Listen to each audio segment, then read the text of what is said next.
ka visas grāmatas tev saka, un visi cilvēki gudrie tev saka, kas tev ir jādara, tev ir jāvada cilvēki. Tas ir... Tev jāsaprot cilvēki. Jā, visi, un cilvēki ir dažādi. Jā, un tur nav viena formula, un tas nav kaut kas, ka tu vari iezubrīt. Šī citādība, ar ko bieži minoritātes tiek asociētas, vai tu to drīzāk izjūtis kā priekšrocība vai kā šķērsli? Es gribētu atbildēt priekšrocību, jo tas būtu tā ļoti stilīgi atbildēt. Bet man ir nogurums. Man ir nogurums pierādīt, nepārtraukti pierādīt. Vairākas sapulces, kurās es esmu viena, vai, piemēram, pēc mirkļa es piefiksēju, ka mēs esam divas, un tas, es runāju šeit par situācijām, kurās mēs esam, piemēram, 15 cilvēki. Kā jau pats izvēlies mazliet par sevi iesmiet, ja? It kā lai iedarētos, tad vēl šī... Precīzi, Agnes, vienkārši, es nezinu, ko citi domā, bet man reāli liekas, jā. Vai ne? Viss. Labdien, skatītāji, labdien, klausītāji! Laipni lūgti jaunajā PVC Latvija raidierakstā Cilvēks un organizācija, kurā apspriedīsim, kā radīt, vadīt un būt organizācijās, kur cilvēki jūtas piederīgi, motivēti un spēj pilnvērtīgi izmantot savu potenciālu. Mani sauc Agnes Cimdiņa, esmu biznesa antropoloģe un PVC Latvija dažādības un iekļaušanas prakses vadītāja Baltijā. Labdien! Raidieraksta Cilvēks un organizācija 4. epizodē, kurā runāsim par minoritātēm līderu lomā. Vai esat kādreiz domājuši, kā jūtas cilvēks, kurš pieder minoritātei? Un vai esat raduši redzēt minoritātes līderu lomās? Epizodē šodien runāsim par tēmu, kas ir gan personiska, gan strateģiska, un dalīsimies pieredzēs, ko tad nozīmē būt minoritātei korporatīvā vidē un ko nozīmē būt minoritātei līderu lomā, kā tas ietekmē cilvēku, kā minoritāšu pieredzes ietekmē organizāciju kultūru un biznesa rezultātus, un ko nozīmē vadīt komandu industrijā, kur dominē vīrieši, un ko nozīmē vienlaikus būt ar etniskai minoritātei. Tātad šodien epizodes viesis ir Ilze Grasa-Ķibilde, digitālā biznesa direktore, biznesa attīstības direktore un arī atbilstības vadītāja pēcpārdošanas jomā auto ražotāja Audi uzņēmumā. Labdien, Ilze! Sveika, Agnes! Vēl mazliet ievedam par šodienas tēmu. Pirms es sāku tevi iztaujāt par tavām minoritātes pieredzēm un kā tu nokļuvi līdz līderu lomai autoindustrijā. Varbūt mazliet pareflektēšu par minoritāšu jēdzienu kā tādu, ko tad tas īsti nozīmē.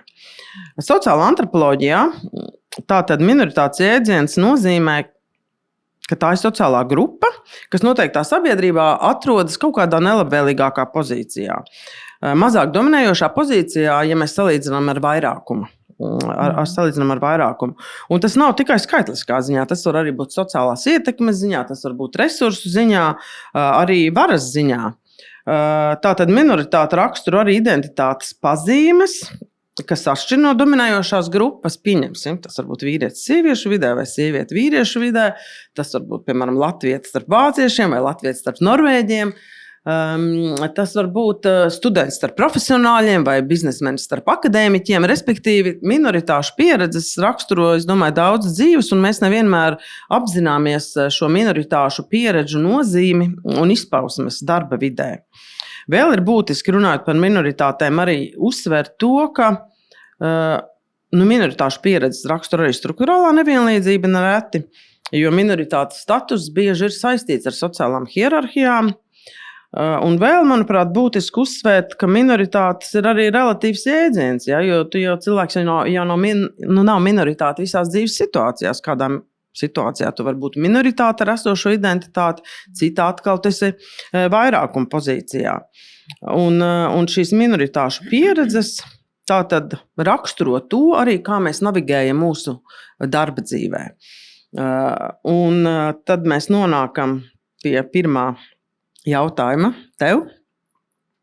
Kā tu raksturotu savu ceļu uz līderību nozarē, kurā visticamāk, tu esi bijusi minoritāte vairākos veidos? Jā, sveiki vēlreiz, Agnes, un visi arī, kas klausās. Paldies par aicinājumu, un klausoties tavā šī raksturojumā vārdam minoritāte, tiešām daudzi vārdi reflektēja man, un daudzos es tā kā sajūtu, jā, es esmu šādi jutusies. Jā, tas viens interesanti, es nekad neapzinājos, ka tik daudzos varbūt brīžos nelabvēlība ir tas viens no vārdiem, ja? Bet parunāsim par to šodien, kā tā minoritāte ir ietekmējusi manus soļus, bet tanī līderības attīstības vai karjeras vēstures tādos posmos ir vairākas situācijas bijušas, kurās es esmu izjutusi šo te sajūtu. Droši vien pašā sākumā, kad tīri nejauši es nokļuvu autoindustrijā, tad es biju vienīgais students vidē kā PricewaterhouseCoopers korporatīvā vide. Tanī brīdī arī viens autozīmola vairumtirgotājs Baltijas valstīs. Es biju vienīgā birojā, kas bija students, es biju vienīgā birojā, kas bija latviete jau toreiz. Tā bija Igaunijas valsts. Un tanī pašā laikā pēc tam es atceros, man mācījos universitātē un ļoti daudzi studenti dzīvoja Rīgā, bet mācījās Tallinā un braukāja darbdienās bija skolā un vīkendos braucu uz Rīgu un es biju atkal vienīgā gandrīz, kura palika, jo es strādāju un es biju vienīgā, kura neceļoja uz Rīgu tik bieži. Es biju atkal skolā gandrīz vienīgais strādājošais, tāds pilnvērtīgi no rīta līdz vakaram students. Nu, un tad šī sajūta man jau es atceros tagad diezgan agri piemita, ka es jutos nedaudz savādāk, nedaudz minoritāte, jā, ja tā, kā tu noraksturoji. Un pēc tam atkal es atgriezos Latvijā un es atgriezos no citas valsts, no kaimiņu valsts, bet arī neatkarīgi no tā, cik tu tāls dzīvojas, tu pats zini, tev pieredzi daudzus gadus Norvēģijā arī nav tālu tehniski, bet atgriežoties, tu jūties kā tāds citplanētietis nedaudz, vai ne? Un tad es atceros, arī tad es jūtos dīvaini, ka es atgriežos un es te daudz ko nezinu, jo es neesmu bijusi vairākus gadus šeit, 6 tanī brīdī vai 7 apmēram. Pēc tam atceros vairāk kārt ir bijušas situācijas, kurās es pasaku savu vecumu un es vienmēr esmu jaunākā. Tas ir vienkārši vienmēr. Un es domāju, pēc 5 gadiem tad mans vecums atbilstoši būs amatam un atkal es esmu citā amatā un atkal es esmu jaunākā. Tas sajūta arī vienmēr man ir bijusi līdzi. Tas tā kā kaut kāds karma apmēram ar to vecumu. Tā kā tik ļoti daudz situācijas rezonē ar šo vārdu, ka es pat tā apzināti nebiju par to domājis. Tā kā, jā, paldies par aicinājumu uz šo tēmu. Šī tēma īstenībā ir ļoti, ļoti aktuāla, jo, kā mēs zinām, ja Eiropā, ne tikai Eiropā, visā pasaulē, protams, ir ārkārt izteikts migrācijas plūsmas, jā, tas pieder pie globālās lietu kārtības, un arī mēs paskatāmies uz demografiskiem trendiem Eiropā kopumā, Eiropas Savienībā, tā skaitā Latvijā, un tad, protams, ka šī cilvēku plūsmas turpu, šurpu, jā, bet ne jau tikai etniskās, mēs runājam tikai par etniskām minoritātēm, mēs runājam par, kā mēs te runājam, vai ne, sīvieti vīriešu vidē, vīrieti sieviešu vidē, students profesionāļu vidē vai biznesmenis akadēmiķu vidē un tā tālāk. Jo nereti, kad mēs domājam par minoritātēm, tas pirmais priekšstats ir, tad cilvēks pieņemsim citādas krāsu, kas ir nonācis kādā citā valstī, tad tas varbūt tas primārais priekšstats. Ja?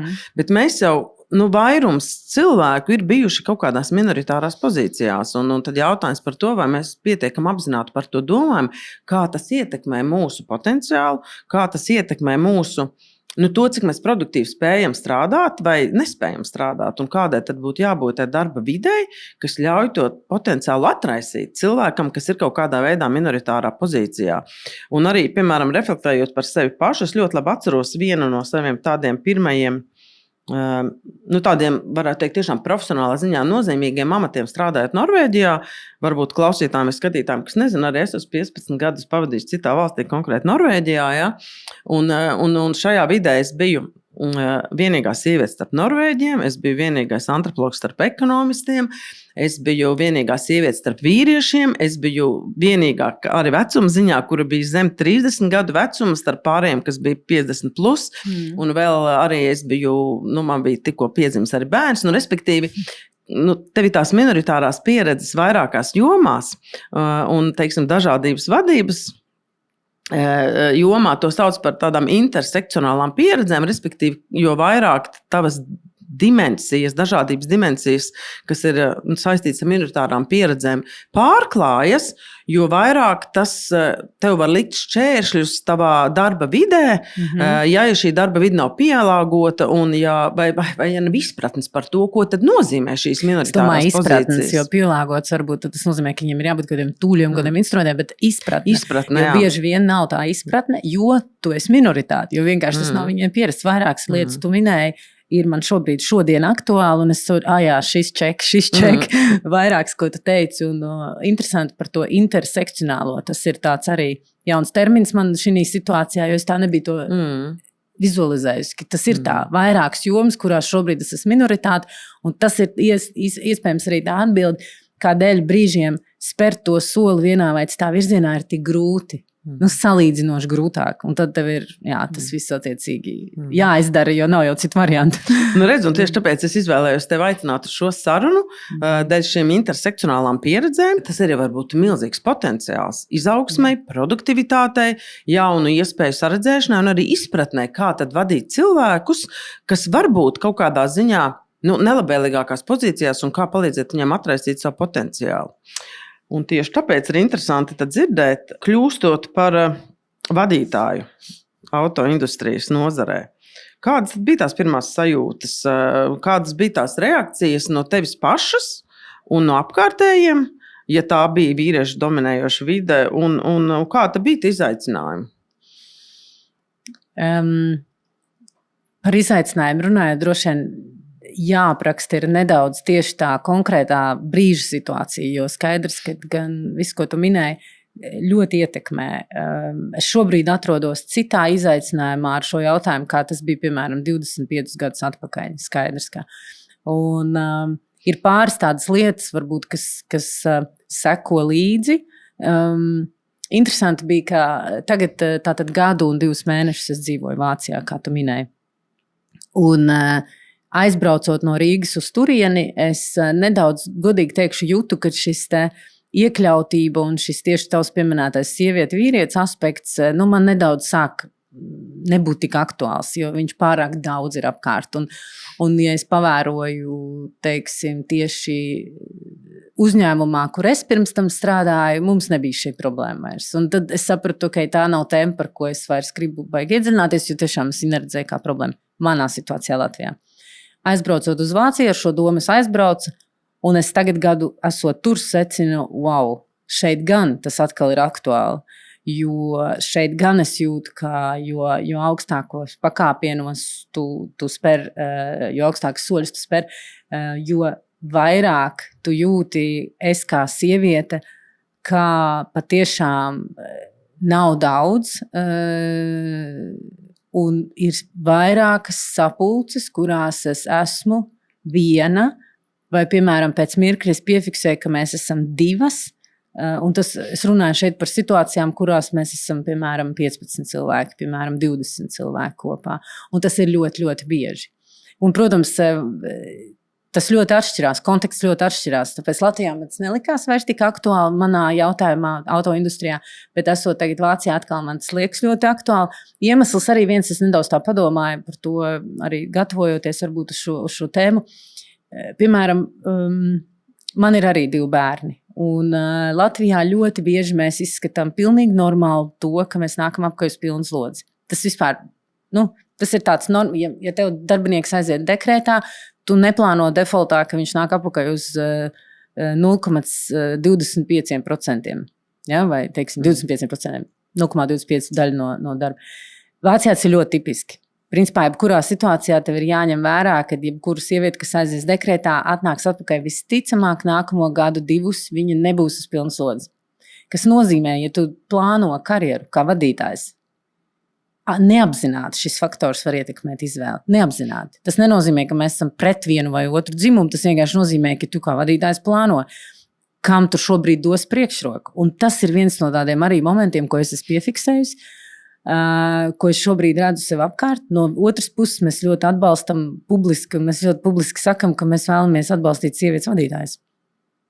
Nu jā, un pastoties uz Latvijas situāciju, kur tāds tipiskais ģimenes modelis vispār ir sieviete, kas viena audzina bērnus, ja, tad, protams, ka nāk iekšā arī šī struktūrālā nevienlīdzība, jo to karjeras dzīvi nav tik vienkārši veidot, ja tas ir jāapvieno ar ģimenes uzturēšanu, ar bērnu audzināšanu, un līdz ar to mēs atkal nonākam līdz tam intersekcionalitātes aspektam, it kā sarežģīts jēdziens, bet angļu valodā intersectionality īstenībā mēs runājam par dažādības vadību, kas ir diversity management, ja.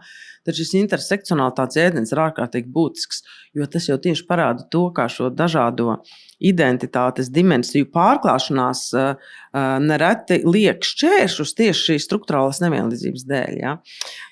Varbūt ja es varu pieminēt vēl par šo tēmu, tu minēji par bērniem, bet arī tur sadalās tik ļoti daudz tēmās arī šis. Bērniem ir dažādi vecumi. Dažādi vecumi pieprasa dažādu uzmanību. Un esot, piemēram, vadītāja līmenī, tur, kur es šobrīd esmu, vairākiem vairākumam bērni ir 10 gadus vecākā manējā. Kas nozīmē, vai 5-7 gadus vecākā manējā, kas nozīmē, ka uzmanības fokus, kas ir nepieciešams tādā situācijā vai manā situācijā, ir pilnīgi savādāks. Un arī tur es esmu sajūtos šo situāciju, ka ir tik maz bērni, tik maz ģimenes, kuriem bērni iet varbūt 1. vai 2. klasē. Tu ļoti labi zini, ko tas nozīmē. Ja? Un tas nozīmē, ka tev ir vienmēr jābūt mājās. Tas bērns nevar būt viens pats mājās. Ja viņam beidzās cilvēkam vienos skolu, tev ir jānodrošina, ka kāds ir mājās. Un tādas milnīgi ikdienas elementāras lietas, kuras uzliek vēl vienu layer vai vēl vienu līmeni virsū tai sarežģītībai, ka tas nav vienkārši tā, ok, sieviete, vīrietis. Nu jā, un turklāt tu esi Vācijā samērā nesen, tas nozīmē, ka arī nav šis plašākais ģimenes atbalsts, kas varbūt varētu Latvijā būt, vai ne? Bet tad interesanti būtu dzirdēt, kā tu tiec ar to galā, jo tev ir pietiekami nopietnas vadošs amats, tu esi jaunā mītnes zemē, kur varbūt šis sociālais atbalsta tīkls nav bijis tik plašs, kāds būtu Latvijā, un kāda tad ir tā sajūta, vai tu sagaidi izpratni par šiem jautājumiem no darba devēja, vai tur drīzāk sajūta, ka tev pašai ar to jātiek galā? Es laikam teiktu tā, pirmkārt, kad ir ļoti daudz dažādību tieši šī jautājumā, kurās tēmās man ir jātiek galā. Pirmā tēma ļoti liela ir, protams, ģimene, tas, ko tu vienkārši fiziski redzi. Ja tev ir bērni, tev ir tātad jātiek galā ar to, kā tu menedžē bērns. Otrā tēma ir šī kultūras aspekts, kuru tu nejūti un nevar sataustīt, bet viņa eksistē. Un tur, protams, ļoti liela loma ir valodas prasmēm, kuras mums nebija ierodoties. Un tas ļoti, ļoti sarežģīja līdz pat tādām niansēm, kā ikdienā tikt galā ar jebkāda veida dokumentāciju, ar čata saraksti klases vecāku grupā, kurā iemetot acis, nesaprotu, kas tur ir rakstīts. Man vajag iztulkot, es arī nevaru atbildēt uz to jautājumu, man vajag iztulkot, tas viss prasa ļoti lielu fokusu, vai futbola čatā saprast, ka treniņš ir atcelts. Tagad es sāku saprast, ka treniņš ir atcelts, pirms es nesaprotu, ka izrādās treniņš ir atcelts. Tādas nianses, vai, piemēram, zinot arī valsts, teiksim, fokus uz birokrātiju, viss šobrīd digitalizācija, tur ir vēl daudz gaismas gadus prom no tā, kas ir mums publiskajā sektorā, kas nozīmē, jebkuru papīra nokārtošana principā pieprasa ekstra pūles. Un tas ir tas otrais, teiksim, tāds līmenis vai tēma, kurā atkal ir īpaši jāiespringst. Un vēl viens virziens, protams, ar to īpašo iespringšanu ir arī tāds, kā Latvija, Lietuva. Pie Lietuvas, ja jūs esat kaut kur. Paga Latvija, paga. Jā, es zinu, es vienreiz biju atvaļinājumā. Tallina. Ja? Šitas, kad tev ir jāizstāst tātad no kurienes tu esi. Krievi. Ja? Protams, tas ir ļoti arī liels tāds smagums, kuru no vienas puses tu caur smaidu un joku un jau iestrādātiem stāstiņiem jau spēj izturēt, tu zini to. Es pieļauju, ka tev Norvēģijā bija arī līdzīgas situācijas. Bet tik interesanti, vai ne, jo pat Vācija, teiksim tā, mūsdienas, un mēs domājam, ka Visiem tak vajadzētu zināt, kur tā Latvija ir. Jā, un es Ziemassvētkos tagad braucot prom pagājušajā nedēļā uzrakstīju e-pastu saviem kolēģiem. Un es uzrakstīju viņiem e-pastu, nevis priecīgu Ziemassvētku, bet es atsaucos uz 1510. gadu, kurā Ziemassvētku eglīte bija atklāta Latvijā, Rīgā. Un es nosūtīju bildi ar rātslaukumu un eglīti un teicu, ka paldies par to, ka uzņemiet mani šeit. Es ļoti labprāt uzņemtu jūs pie sevis Rīgā, mājās un parādītu jums savu valsti. Un šis man bija apzināts solis un bija vairāk kolēģi, kas atbildēja, cik skaista pilsēta, es tikko iegūglēju. Un wow, es ļoti labprāt gribētu aizbraukt. Un tad ir tas mazais saujiņu cilvēki, kas ir bijuši šeit kaut kādu iemeslu dēļ, bet tas, Agnes, ir tik ļoti papildus spiediens pārstāvēt vietu, kuru nezinu. Un nākamais līmenis ir šeit ļoti daudzi šī valstī zina uzņēmumu Moller, kurā es pavadīju savus pēdējos 15 profesionālus gadus. Šo uzņēmumu vārdu neviens nezina tur, kur esmu es. Man ir jāpaskaidro, kas tas bija par uzņēmumu, kāpēc es tur biju, ko es tieši tur darīju. Tātad viss, pilnīgi viss, kas ir bijis mans un kas esmu es līdz šodienai, ir principā izdzēs uz nulli. Un tu visu viņu būvē tā kā step by step uzlīdz gabaliņus atpakaļ kopā. Un tā ir tā tava apzinātā izvēle. Vai tu to turpini darīt, vai tomēr vienkārši tas spiediens ir tik liels beigās, kad tu secini, ka tas nav tā vērts. Un te mēs nonākam tieši pie tām sociālās identitātes teorijām, kas, protams, ir daudz un dažādas, bet tas uzreiz, ko es paņemu no tā, ko tu stāsti, kas sasaucas perfekti ar to, ka tas, kā citi mūs redz, un vai viņi vispār mūs redz, tas, protams, ietekmē arī to, kā mēs paši definējam savu identitāti. Un tad, kad mēs esam bijuši šajā starpkultūru vai starptautiskā vidē un navigējuši tur kā iespējams, kā tādi neredzami cilvēki, tāpēc, ka neviens īsti nesaprot, no kurienes mēs esam, tas nepaver, tas apgrūtina, protams, tās izaugsmes vai attīstības vai sadarbības iespējas. Un tas, ko tu stāstīji par Vāciju, protams, tad, kad es ierados Norvēģijā jau daudz gadus atpakaļ, es arī teicu no Latvijas, un man bija šoks, ka neviens nezina, kas tas ir. Tas bija 90. gadu beigas vēl, bet vienalga, un tad es teicu, ka es esmu no Baltijas, un tad uzreiz viss domā, ka es esmu no Balkāniem. Bet tagad, piemēram, arī pavisam nesen, ka es vēl tuvos austrumos veicu pētījumu 3 gadu laikā, neviens nezināja, kas ir Latvija, un no kurienes tu esi no Latvijas, un ka Latvija, kas tas tāds ir, un tad tu skaidro, un neviens, Un tad savukārt, un tad tu jūties kā mazāk vērtīgs, principā, jo tev jāveido tas stāsts, tev ir jāpamato, kāpēc tu varētu būt nozīmīgs. Un tad, kad jau man palika pa grūti nemitīgi skaidrot, tad es minēju, un arī, kad es sadarbojos ar Norvēģiju, jo toreiz mans sadarbības partners bija Bergens Universitāte, kas ir mans alma mater, un pieminot vārdu Norvēģija, tev uzreiz tāda sajūta, ka tev jau izratrina sarkano paklāju, jo Norvēģija, protams, jums tur ir daudz naftas, un protams, mēs gribam ar jums sadarboties, Tas nozīmē papildus piepūli. Jo uzņēmums, kurā pirms mums strādāja, bija Norvēģi uzņēmums, un kad es pasaku, ka es esmu bijusi biznesā ar Norvēģijas uzņēmumu, precīzi, kā tu saki, sarkanais paklājs, viss skaidrs. Un es arī humoru pēc vienkārši esmu runājis ar draugiem, kāda starpība būtu viņiem beigās kaut kādā sapulcē, kur es esmu, no kurienes. Man ir super kolēģis Kanādā, es pasaka, I'm from Canada.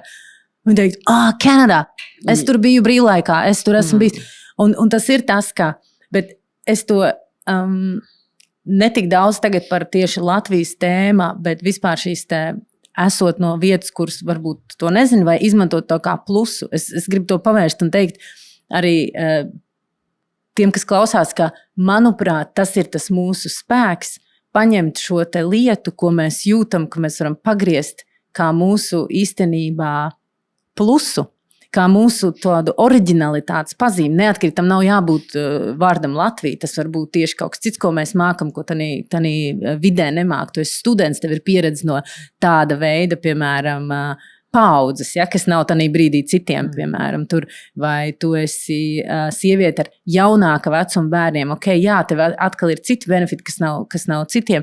Un tas ir tas, kad izmantot šo te minoritātes pazīmi kā spēku.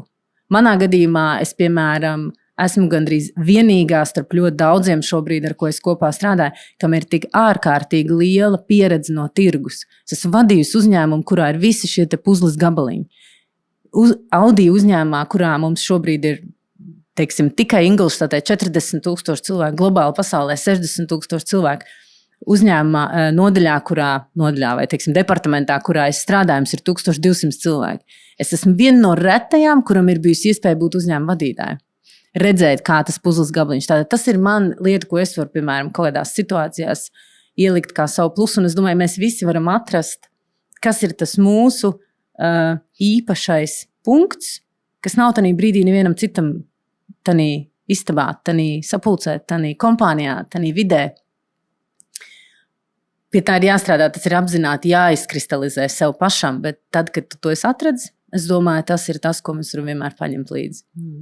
Nu jā, tu jau redz, kā atbildēji to jautājumu, ko es tev biju domājis uzdot, vai ne? Šī citādība, ar ko bieži minoritātes tiek asociētas, vai tu to drīzāk izjūtus kā priekšrocību vai kā šķērsli tavā profesionālajā dzīvē? Zini kā, es gribētu atbildēt priekšrocību, jo tas būtu tā ļoti stilīgi atbildēt. Bet man ir nogurums.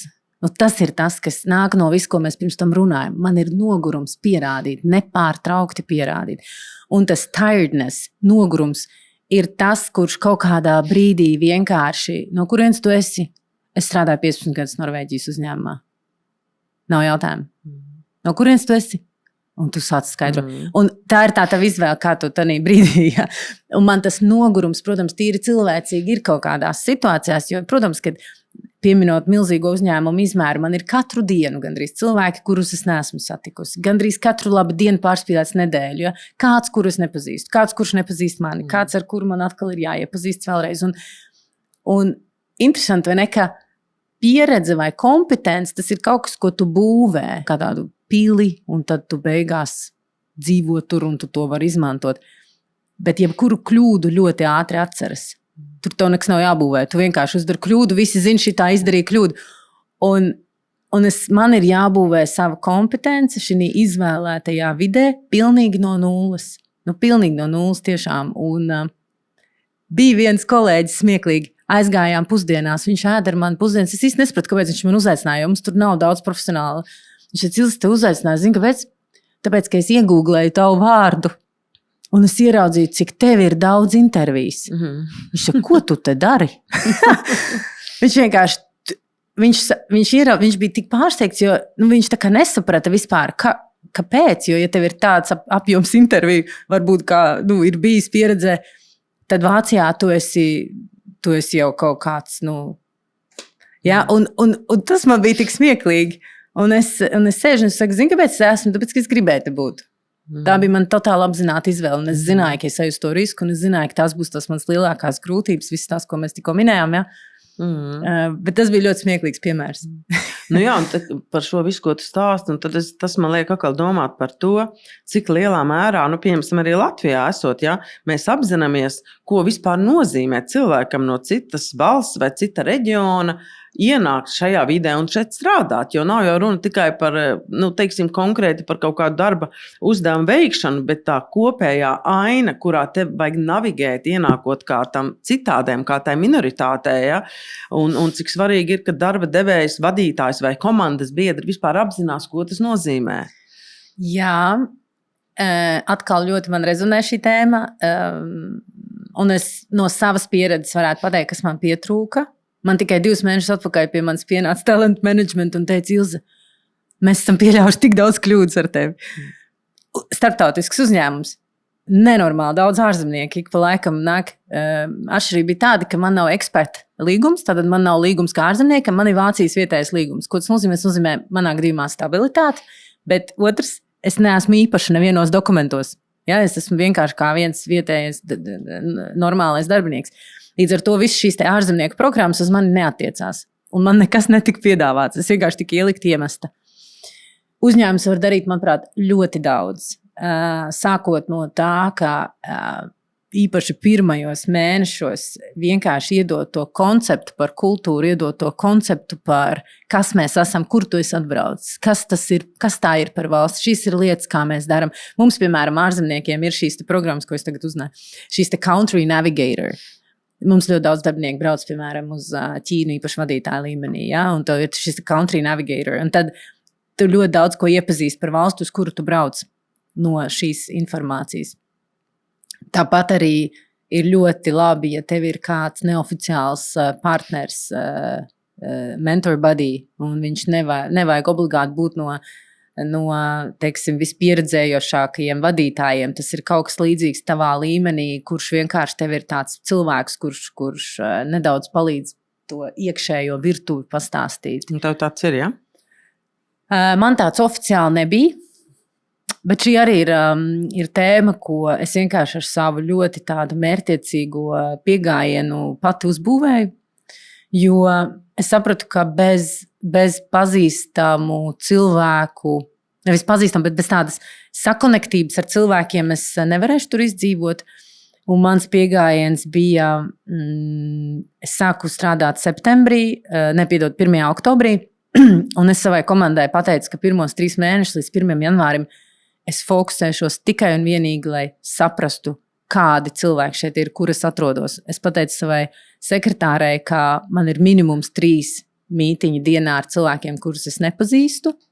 Kafijas, pusdienas, pārsvarā 30 minūtes ilgas, neilgāk, kurās katram es uzdevu 2 vienādus jautājumus. Beigās bija, kas tavuprāt ir šī uzņēmuma veiksmes atslēga, kas būtu jādara, lai es šai uzņēmumā attīstītu sevi veiksmīgi. Un otrais bija, vai pēdējais jautājums bija, lūdzu iesaka kādu cilvēku, ar ko būtu vērts parunāt kā nākamo. Man bija pagājušā gada Ziemassvētkos ar sekretāru kopā mēs izskaitījām, bija 76 coffee dates. Mana komanda janvārī man iedeva feedbacku, ka es neesmu pieejama. Jo tā bija. Un es viņiem atgādināju, es jums teicu pašā sākumā. Mans fokus ir saprast. Es, protams, iepazinos ar savas komandas cilvēkiem, bet man bija saprast, kur es atrodos, jo tik nenormāli milzīgā uzņēmumā, kur tev ir Excels pie Excel ar komandu, šādu komandu, tādu, vismaz saprast, ja? Kā es varu atbalstīt savu komandu, kas ir svarīgie momenti, kur mums ir jāfokusēs. Un tas bija man pilnīgi apzināts solis, un nākamos 3 mēnešus es taisīju ļoti daudz one-to-one ar savu komandu, jo es jau daudz vairāk sapratu, kur es atrodos. Jā, un tādas konkrētas lietas, ko iedot tam cilvēkam, kurš nav no šīs te vides. Jā, un tur jau mēs arī nonākam pie tās cilvēku centrētās vadības, vai ne? Kā tu vari praktizēt cilvēku centrētu vadību, ja tu nezini, kas ir tie cilvēki, kas pie tevis strādā, vai ne? Bet es arī esmu, protams, gatavojoties šai sarunai, es arī esmu izskatījusi dažādas teorijas tieši par tām minoritāšu pieredzēm darba vidē, un tas, ko ziņojumi, ja, un teorijas atklāja, protams, ka šī būšana minoritātes kurpēs, ja, ļoti bieži arī saistīta ar spēcīgu psiholoģisku slodzi, un tad tās reakcijas un izjūtas, kas visbiežāk raksturo minoritātes, ir pirmām kārtām tāda kaut kāda egocentriskā aizsardzība, mēģinājumi pasargāt savu identitāti. Tas nozīmē, ka faktiski iespējams, ka pat pusi no savas enerģijas, ja, darba vidē ir jātērē, lai sevi kaut kādā veidā psiholoģiski aizsargātu, nevis lai varētu produktīvi strādāt. Ja. Tad vēl ir raksturīgas tādas pastiprinātas bažas, ja, sajūta, ka visi pamana manas atšķirības, un tad, lai it kā es iekļautos, tad es esmu varbūt spiests izlikties, ka es esmu kā visi, un tad atkal tu izdzēst tās savas īpašās pazīmes, kas īstenībā varētu būt tavs spēks. Ja. Tad vēl ir šī atkāpšanās vai tāda kā pasivitāte, lai izvairītos no konfliktiem, kur varbūt izvēlies tādu neitrālu pozīciju ieturēt, lai nebūtu šie konflikti. Tad vēl viena no reakcijām ir arī tāda kā pašironija, ka tu pats pārspīlēji stereotipus par savu identitāti, lai tu mazinātu kaut kādu spriedzi un it kā jau pats izvēlies mazliet par sevi iesmiet, ja? Arī it kā lai iederētos. Tad vēl šī... Precīzi, Agnes, vienkārši, es nezinu, ko citi domā, bet man reāli liekas, jā. Vai ne? Viss, pilnīgi viss. Un iedomājies, Un tad ir jautājums, kāpēc tu to dari, vai ne? Vai nu tas cilvēks, kurš izvēlas ietenī, vai nu uzņēmums, kurš uzaicina šos cilvēkus. Un tieši, lai nebūtu šīs sajūtas, tev ir kā uzņēmumam jānodrošina šis toolkits vai kaut kas, lai tu ienāc un tev nav jātēlo, ka tu esi no kaut kurienes citurienes.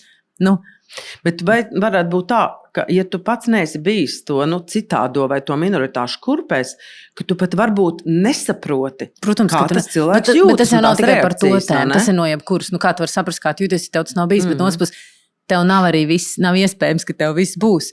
Piemēram, manā šobrīd vadības komandā, kur es esmu arī viens no vadītājiem, mēs esam 8 cilvēki. Neviens no viņiem dzīvē nav piedzīvojis situāciju, ka tu esi ielikts vidē no pirmās dienas, kurā tu nerunā valodu. Un viena no kolēģiem ir dzīvojusi Itālijā, bet viņa dzīvoja 3 mēnešus. Un viņa saka, Ilze, zina, kā tu jūties. Varbūt viņa zina, kā es jūtos, bet viņa nezina, ka tas ir man gandrīz uz nenomērāmu nākotnes ilgumu. Ja?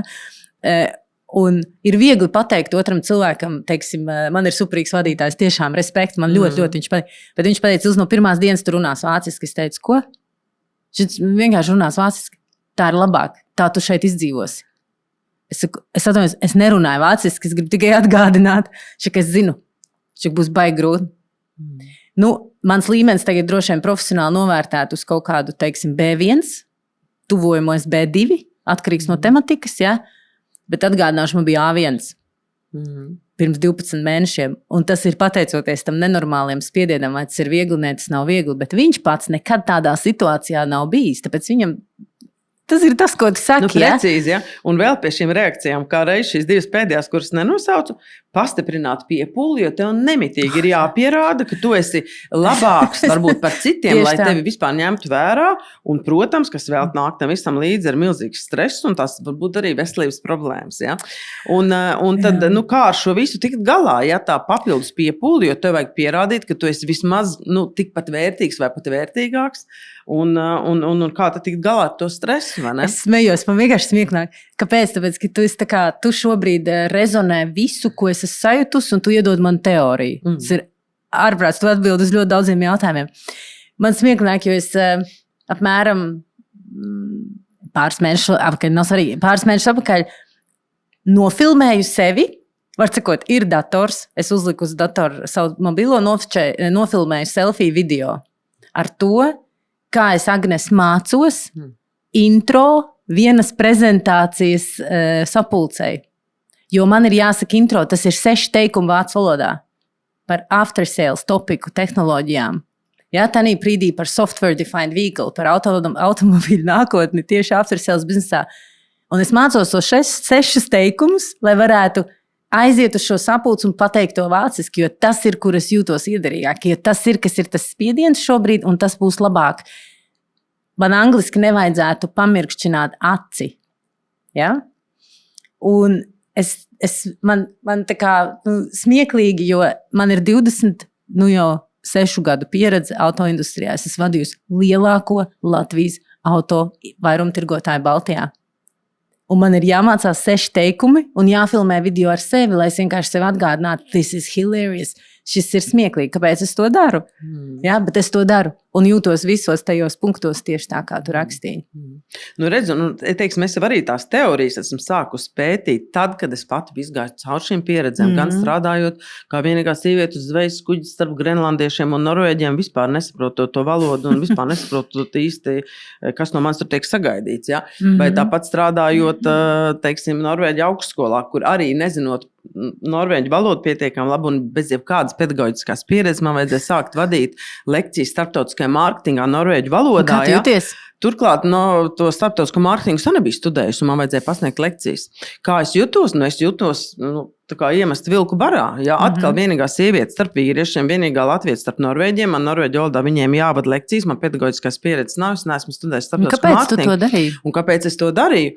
Tāpēc, ka man tas interesēja, es biju ārkārtīgi zinātkāra, es gribēju sev pierādīt, un es to amatu apņēmu, piekritu šim amatam, tāpēc, ka man bija ļoti nepieciešams finansējums, lai es pētītu toreiz Norvēģu uzņēmumus Baltijas valstīs, un lai es iegūtu šo finansējumu, man vajadzēja konkrēti piesaist augstskolai, un augstskola man teica, mēs tev varam šo finansējumu dot, ja tu mums pasniegs starptautisko mārketingu 3 gadus.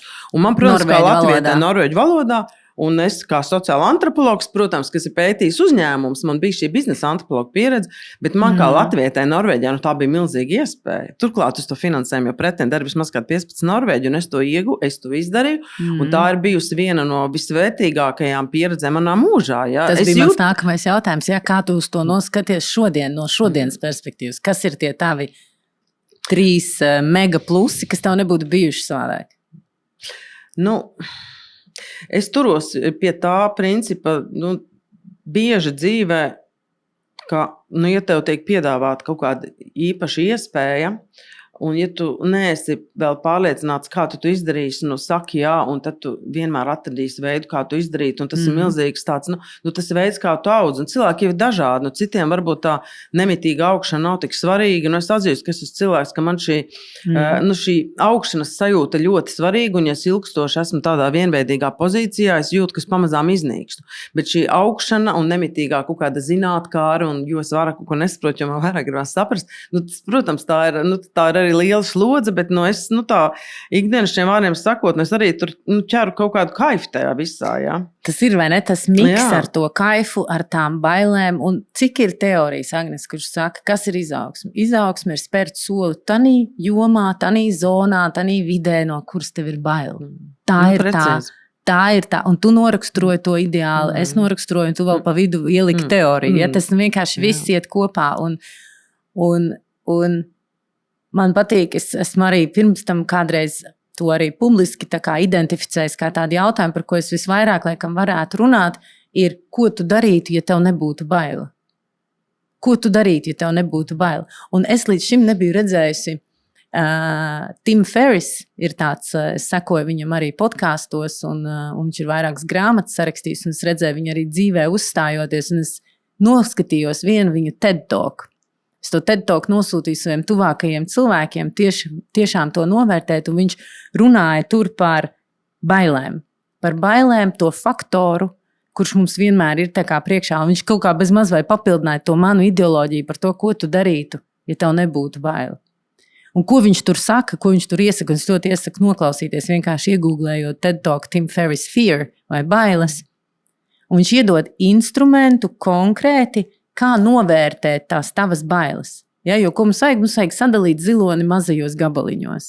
Un viņš saka, no kā tieši konkrēti tev ir baila? Uzraksti. Vienkārši nedomā, uzraksti. Jo cik ļoti daudz lietas mums ir baila no mūsu iedomām, nevis no realitātes. Tad, kad tu, piemēram, uzraksti to lietu, tu uzraksti arī padomā, kas ritīgi var noiet greizi, ja tas notiek. Kas var noiet greizi? Tas, no kā tev ir bail. Ja, piemēram, aizbraukšu uz Vāciju, nomainīšu dzīvi, kas notiks? Kas ir tās lietas, kas tieši var sanākt? Kas ir pats sliktākais, kas var notikt? Pats sliktākais. Un kā tu tanī brīdī var rīkoties? Manā gadījumā tu aizbrauc uz Vāciju, totāls fails, nesanāk, nepatīk, bērni pārdzīvo. Kas ir sliktākais? Es atbraucu uz Rīgu. Tā tad man ir šeit iespēja vienmēr atgriezties lidmašīnu, paldies Dievam, grauc 2 reizes dienā. Ja? Un man patīk, es ļoti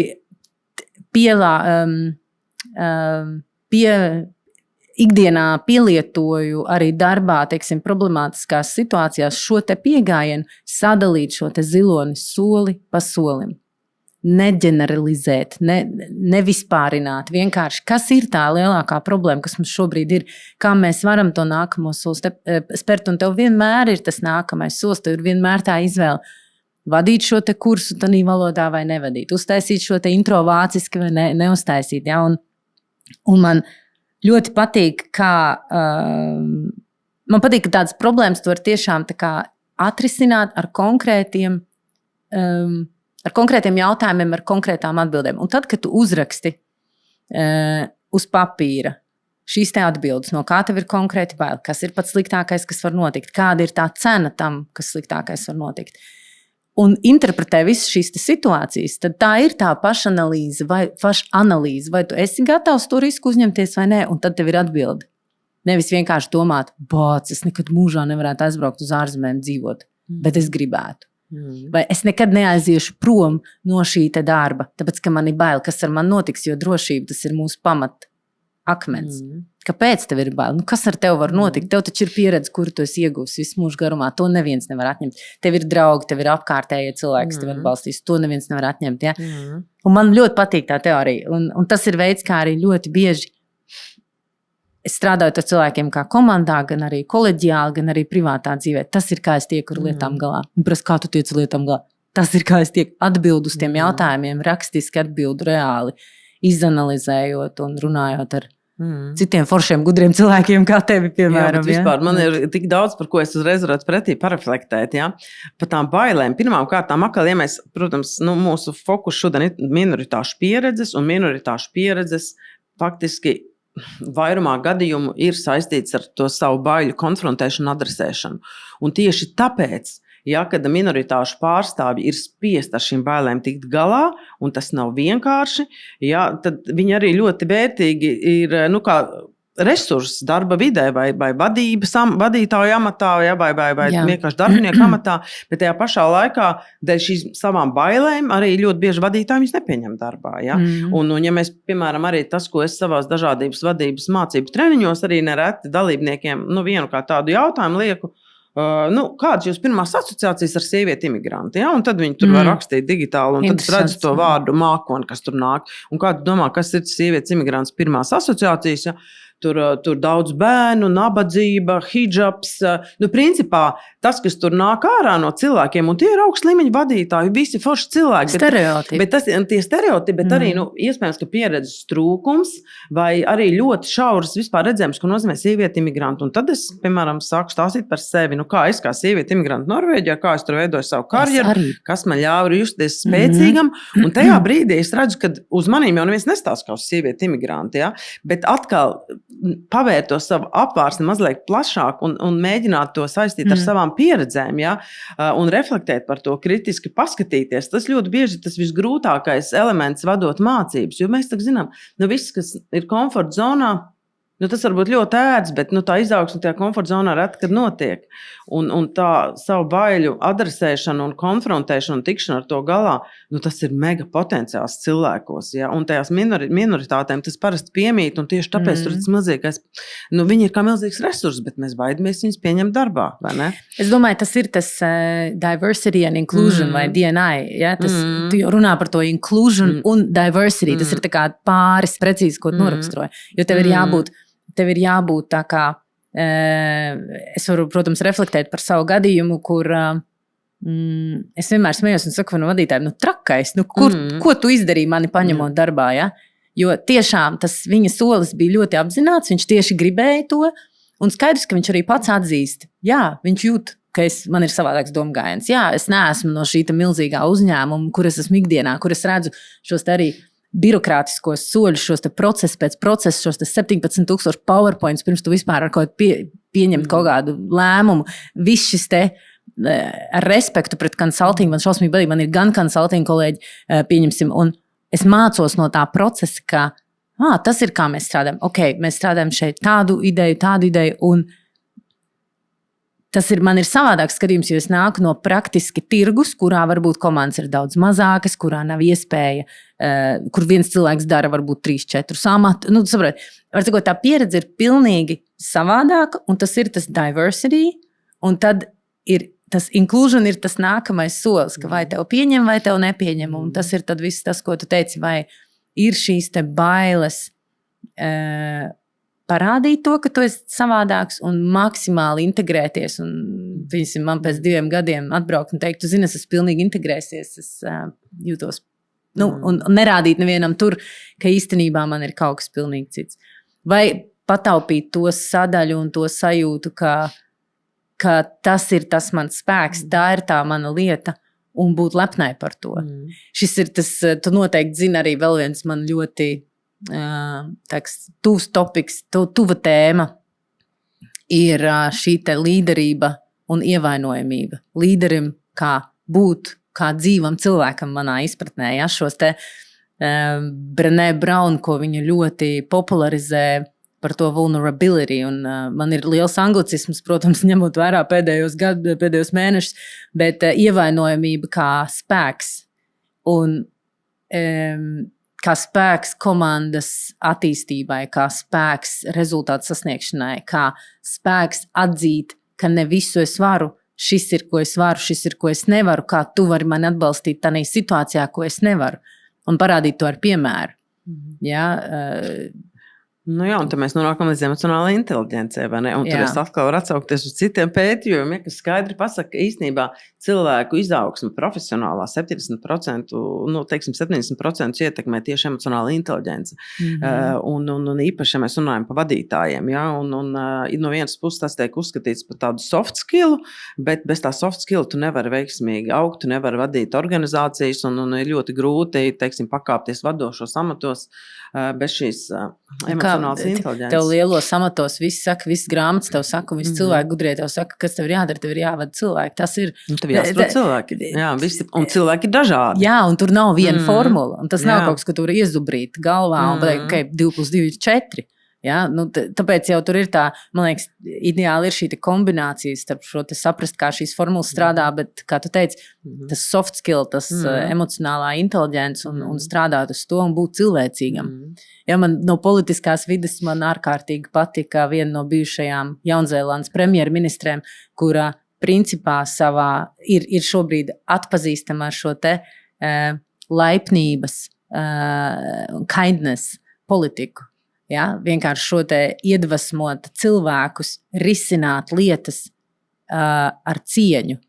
Ja, un attīstot to tālāk uz komandu, es vienmēr atsaucos uz savukārt Patriku Lencioni, kam ir šis te high performance team setup, kur tu sāc ar uzticību un nevis vienkārši iedzert aliņu tusiņā, ja, bet ar šo patieso uzticību, ka tu tik tālu sāc uzticēties kolēģim, ka tu vari pateikt, kurā jomā tu esi ievainojams, ka es varu pateikt, ka šī jomā es nevaru, ja, un ka viņš vai viņa ir gatavs mani aizstāt tanī. Bet nākamais solis ir tik labs tanī teorijā arī par to kindness runājot, kad ir konfliktu situācijas komandā, ka tas ir jāattīst ar to, ka tu esi spējīgs risināt konfliktus atvērti un ka tas ir ok. Un ja tev ir 7 mēnešu sadarbība komandā un tev nav bijis neviens strīds, nu tas nav normāli. Tev vienmēr būs kāds, kurš nepiekritīs. Jā, mēs arī šogad veicām, es daudzreiz atsaucos to aptāju, bet mēs veicām arī Baltijas mērogā tādu cilvēku kapitāla un darba vidas aptāju, kur mēs kartējām, ko darba devēji un darba ņēmēji domā par mūsdienu izaicinājumiem cilvēku kapitāla un darba vidas jautājumos, tieši domājot par dažādību un iekļaušanu.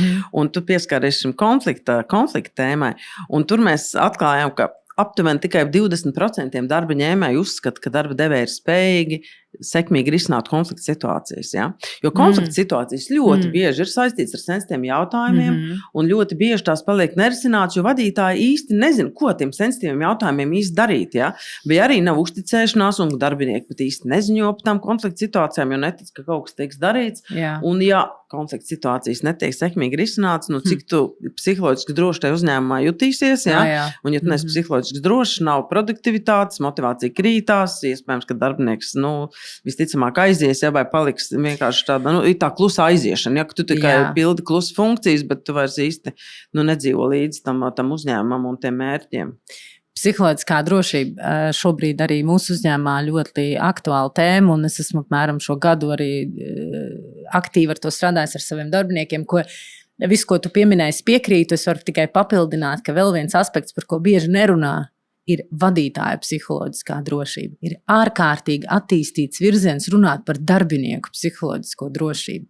Mūsu gadījumā, kur, piemēram, es strādāju uzņēmumā ar ļoti jaudīgiem workers union arotbiedrībām, paldies, ir arī ļoti aktuāli jādomā par vadītāju psiholoģisko drošību, jo tas var notikt, tā drošība var kopā uzņēmumā būt tikai tad, ja tas ir apusēji, jo tas nav tikai vienā virzienā.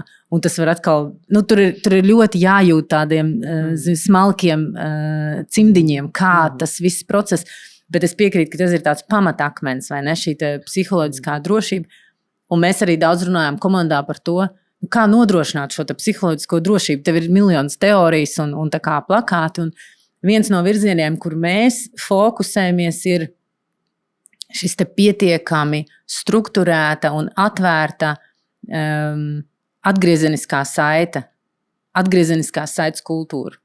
Ka tu spēj nokontrolēt to, ka uzņēmumā viens vai otrs sāpīgs jautājums netiek aizvests tik tālu, ka tas izvēršas kā jau totāls psiholoģiskās drošības fēlers vai kļūda. Nozīmē, piemēram, ja es kā vadītājs komandā, kā mēs minējam, man ir šie te savi, varbūt dažādāki uzskati par kā es strādāju, jo es esmu no dažādas citādas vides, ļoti ātri pastāv risks, ka es varu kādu no komandas aizvainot, vai viņš var mani nesaprast, vai mums var būt jautājums, kurā mēs neizprotam. Un man bija šāda situācija. Pēc pirmajiem 6 mēnešiem mans feedbacks par manu vadības stilu bija totāli nelabs, es to varu pateikt. Iemesls, kāpēc es sāku analizēt, es satikos ar katru cilvēku viens pret viens. Viens no galvenajiem jautājumiem bija mans veids, kā es biju interpretējusi uzdevumu no Audi būt birojā 5 dienas nedēļā. Mums nav vairs mājas, mums nav home office vadītājiem, darbiniekiem ir aicinājums būt vairāk darbā. Es nāku no biznesa vides, es nāku no privātā uzņēmuma. Tātad privātajā uzņēmuma vadītājs pasaka, tev ir jābūt darbā, maži cilvēki nāk uz darbu. Vienkārši tāds, es tagad vienkāršoju situāciju. Milzīgā uzņēmumā, kurā ir šīs te attiecības ar arotbiedrībām, kurās ir 2-3 dažādi aizmuguriskie lēmumi, tas nav tik vienkārši. Tas temats ir drusku savādāk jāprezentē, drusku savādāk jāpārunā, tas ir drusku demokrātiskāks process, un lai paaugstinātu, teiksim, birojā esības pakāpi, tu nevar vienkārši pateikt, no rītdienas es vēlos, lai jūs esat 3 dienas birojā. Ko es izdarīju? Jo es nezinu, man neviens nebija paskaidrojis, šo te posmu, un man ir komanda, man ir cilvēki, man ir uzdevums no maniem vadītājiem, mēs vēlamies paaugstināt. Un, protams, tā reakcija no cilvēkiem bija ārkārtīgi negatīva. Ļoti negatīvi, bet nebija arī uztaisīta šī psiholoģiskā drošība nākt pie manas kabinetā un teikt, Ilze, paga, mēs tā nekad te nedara. Ja, un šis ir ļoti normāls tāds visiem saprotams jautājums. Cilvēki tagad prasīs, ak, Dievs, vai tiešām visiem ir jāizdara. Tātad vadītājiem ir jābūt visu laiku birojā, darbiniekiem ir jāpalielina birojā esamības faktors. Nevērtēsim labi vai slikti, tas nav svarīgi, bet īsāk sakot. Un mans risinājums beigās bija tikai izprast šo līdz galam, tad, kad mēs uztaisījām 1 pret 1 sarunas ar visiem maniem darbiniekiem. Un es sapratu, ka mēs īstenībā ļoti vienādi domājam, un mēs varam šo te jautājumu atrisināt kopā. Un šobrīd tas feedbacks no kolēģiem ir, ka pēdējo 5-6 mēnešu laikā kopš tās situācijas mēs esam tā pastiprinājuši savu šo te psiholoģisko drošību, jo šis te 1 pret 1 sarunas iedeva iespēju nākamreiz, ja ir šī līdzīgā situācija, kur citu tēmu ienākt pie manis, pateikt man un izrunāt to tieši nevis aiz muguras. Precīzi, jā, jo citi jau arī, manuprāt, rodas tāds iespējas citreiz, ka tā psiholoģiskā drošība tiek pārprasta tādos veidos, ka tagad, ja mēs viens otru apčubināsim ar zīda cimdiem, tad visi mēs jutīsimies ļoti droši, ja? Bet psiholoģiskā drošība jau nozīmē arī to, ka tu vari sniegt konstruktīvu kritiku, tu vari būt atklāts, un jo mums jābūt atklātiem arī par lietām, kuras ir jākritizē, un mēs varam iemācīties kritizēt konstruktīvi, ja? Jo ja tev visu laiku tikai apčubina zīda cimdiem un saka, vai cik tu visu labi dari, visticamāk, tur nezinu, tāds sauksim to par progresu vai izaugsmu vai kaut kāda jauna risinājuma neradīsies. Bet tas, par ko es vēl iedomājos, ka tu stāstīji par psiholoģisko drošību, par to savu baiļu pārvarēšanu un izprašanu arī to, kā tad vadītājs var tikt galā ar kaut kādu savu nedrošību. Es varu padalīties ar savu pieredzi, ko es pati daru, ja? Jo arī kā īpaši jau konsultāciju jomā strādājot, ja? Kā vadītājiem, tu nekad nezini, kādā situācijā tu nonāksi un cik sarežģītās vidēs tev vajadzēs kaut kādā veidā veiksmīgi tikt galā. Tu visu laiku saskaries ar nezināmo.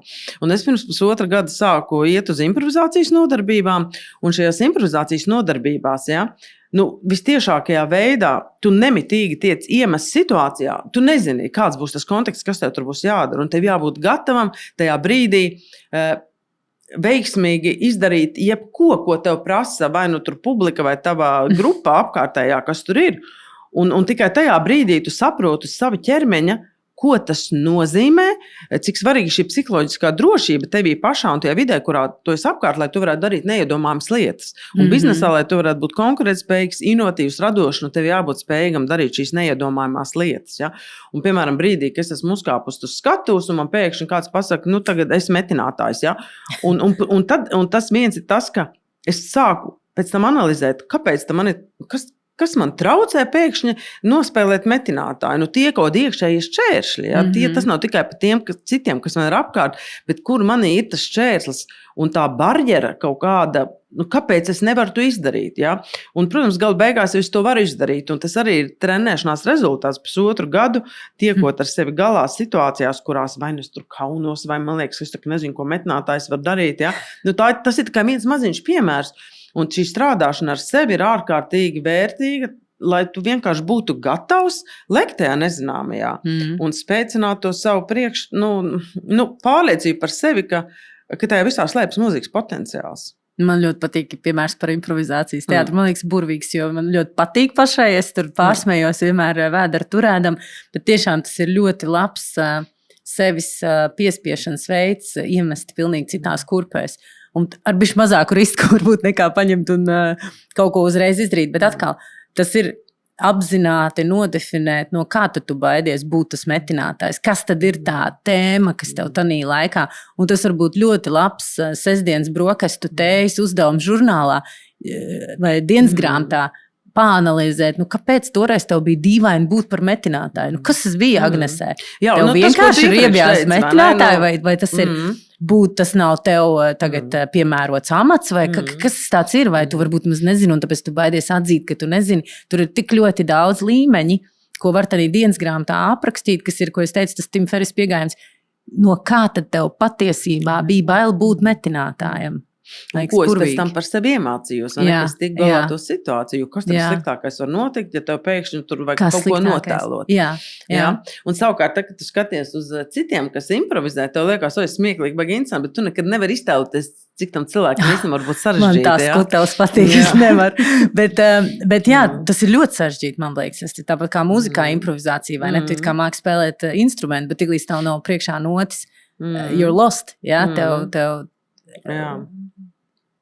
Jā, bet kas tavuprāt, tagad mēs runājam īstenībā par to, par tas, ko mēs runājam, ka šī minoritāšu pieredze, kas viennozīmīgi ir dažādības pieredze, ja? Vai tā tiešām ir reāla vērtība biznesam, vai tas ir tikai politkorektums, ja? Jo par šo, teiksim, tiek laustas šķēp publiskā vidē.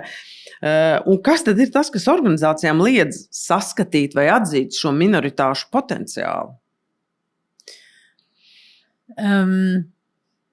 Ir ātrie risinājumi, un ir risinājumi, kas ir lēnāki, bet iespējams efektīvi ilgtermiņā. Un, manuprāt, minoritātes iekļaušana, būt minoritātei, apzināti izvēlēties būt minoritātei, apusējā minoritātes tematika ir izvēle starp ātru risinājumu, zināmu, pazīstamu, tātad pateikt minoritātei nē, vai izvēlēties šo te, kas būs ilgāks ceļš, kas būs vairāk prasīs darbu un enerģijas, bet ilgtermiņā varētu atmaksāties, jo tas būs tas iekāpšana šī nezināmajā, iekāpšana šī kaut kādā zināmā mērā baiļu zonā.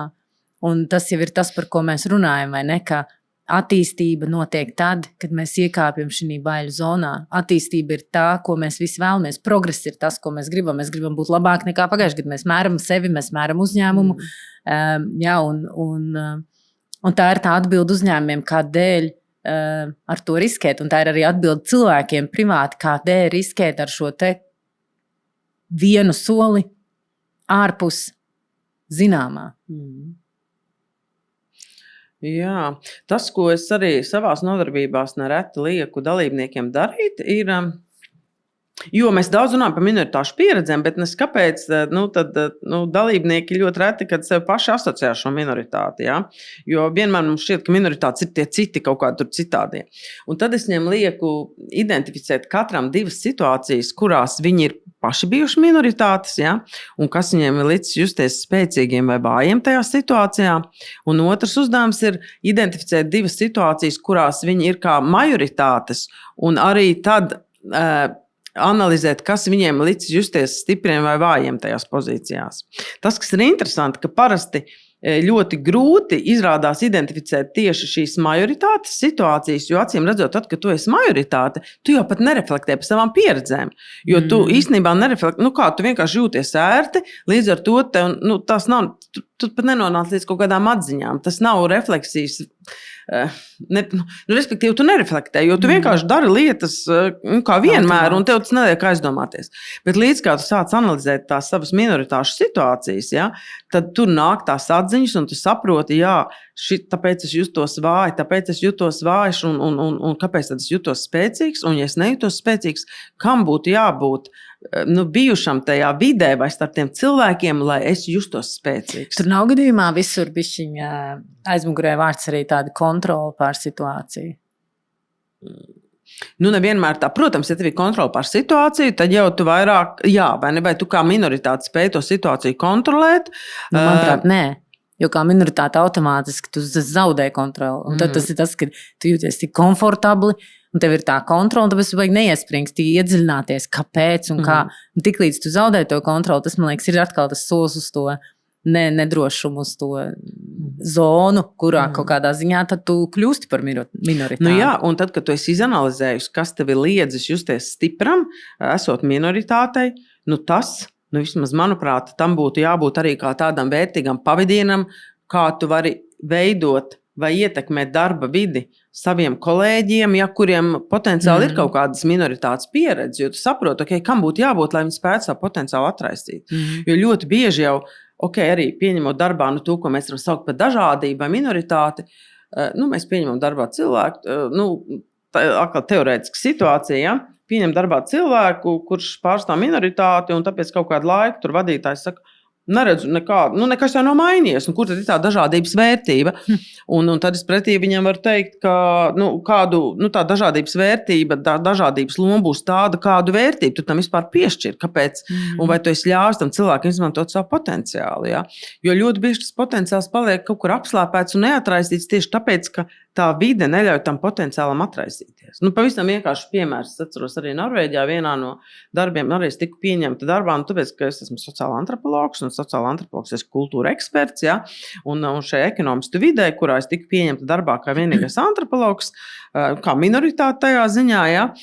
Man tas bija milzīgs, milzīgi karjeras iespēja. Bet sākot tur strādāt, manim tika sagaidīts, ka es strādāju kā ekonomists, ar ekonomistu modeļiem, ar ekonomistu teorijām, un kāda, es atvainojos, vēl pēc tam viņiem vajadzīgs tas antropologs. Uz papīra tu paliec kā tā dažādība, bet praksē tev liek strādāt kā ekonomistam. Un tur jau tu neizmanto to savu potenciālu. Ja, protams, es iemācījos ļoti daudz no ekonomistiem un saprotu, ka ekonomisti strādā, bet vai viņi iegūtu antropologu potenciālu, man liekot strādāt kā ekonomistam, visticamāk, ka nē. Jā, un es varu šeit tikai piemetināt, manā gadījumā tas ir par šo valodu. Ja? Tu paņem mani ar manu pieredzi, tu paņem mani ar manām zināšanām, bet es nespēju šīs zināšanas izlikt uz papīra tādā valodā, kurā es nerunāju. Tātad, vai tev ir vajadzīgs cilvēks, kurš pirmās klases līmenī var pastāstīt prezentāciju, iefilmējot 6 teikumus pusstundu? Vai tev ir vajadzīgs pieredzes cilvēks ar 25 gadu pieredzi autoindustrijā, dažādi zīmoli, dažādos vadošos amatos, kuru tu mani gribi? Tanī valodā, kur es nepārzinu, es nespēšu dot to potenciālu. Ja? Un, protams, tā ir tā spēle, jo ekspektācijas ir, ka es performēju tā, kā mans potenciāls, bet tanī vidē, bet es to nevaru, jo es neesmu no turienes. Ja? Un tas pats, kas tev ekspektācija ir, ka tu uzreiz pēc viņu noteikumiem spēlē, kaut gan tu neesi viens no viņiem. Un tas ir tāds arī, tu teici pašā sākumā, ko organizācijas var darīt šī jomā, un es domāju, tas ir viens nesagaidīt no minoritātēm nākamajā dienā, kad viņi uzvedās vai performē kā pārējie. Tad respektēt šo te faktu un arī šo te pieņemšanu, popularizēt šīs te dažādības pieņemšanu tieši ar piemēriem. Nevis tikai uz papīra, kas mums ir super daudz, mums ir tāda PowerPoint, tik turies, ja? Jā. Jā. Tieši tā, jā. Un te mēs arī redzam, ka citreiz tā asimilācija nokauj to dažādības potenciālu, jo tu neļauj tam atraisīties. Ja? Un tas potenciāls paliek apslāpēts, un galu beigās jau organizācija no tā neiegūst. Un cilvēks arī individuāli kaut kā iekšēji jūtas sagrauts un nepilnvērtīgs un nespēj to savu potenciālu izmantot. Mēs tuvojamies sarunas noslēgumam, un vispār tāds jūtas, ka mēs varētu turpināt vēl ilgi, bet varbūt noslēdzošais jautājums. Tu jau arī nedaudz pat pie tā pieskāries, bet ko tavuprāt organizācijas varētu darīt vairāk, lai spēcinātu to minoritāšu līderību? Man personīgi vispār ļoti tāda iemīļots piemērs vai iemīļots veids, kā teikt, kā mēs varam kaut ko uzlabot, ir ņemt konkrētus piemērus. Tā kā tiešām,